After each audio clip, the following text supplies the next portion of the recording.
and you guys know, we've talked a lot about how the Bulls can use their cap space. We talked about going after a restricted free agent. We've talked about taking on bad money to stack draft assets.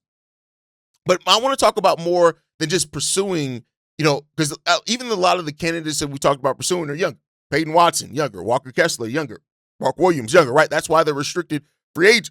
And so now, with Chicago having the financial flexibility that they do have, I do think this is that, is that you have a chance to add veterans that help the development process. Now, some people have the mindset of, and some of you guys have said this in the comment section, of I don't want anybody in this roster 25 and younger, which kind of spurred this idea and thought is that how do you fit veterans and how do veterans fit in the timeline, right? I think that you find examples around the NBA where veterans help fit the timeline but not block development. And that's the thread that you want to walk in this one, right? Is that you want to find a way to find veterans that actually fit what you're trying to do and don't block the development of your young pieces. Under the Billy Donovan era, a lot of people would say that we had veterans that blocked the development of young pieces, and that's the balance that you want to fit here, right? In that. The Bulls have to weaponize their flexibility, and not waste it, and cap space only matters, as I keep saying, when you use it with discipline, right? So I want to talk about the young core and a young core that needs veterans for the Bulls, right? And you need the right veterans. When you look at the Bulls' young core of players under 25, Josh Giddey, Buzelis, Noa Essengue, Leonard Miller, you could throw Rob Dillingham in that. You guys know I'm not the biggest fan of Rob Dillingham or his skill set.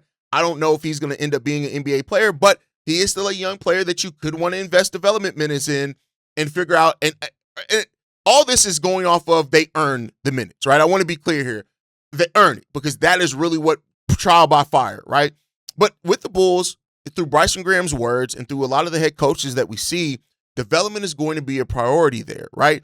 And I think I've done this by looking over the NBA. I think that when you look at the minutes, right, the minute split for the Chicago Bulls should be 50 to 60% of the Bulls' total minutes go to young players, whereas about 40 to 50% go to veteran players if you have the right veterans on your team. If you don't have the right veterans, then you can tilt that more towards the young players, right? Young teams tend to struggle with consistency, defense, and late game execution, right? Veterans help teach winning habits, and the veterans that help teach winning habits and help kind of provide structure for your young players, they don't take away from the developmental minutes for the players, right?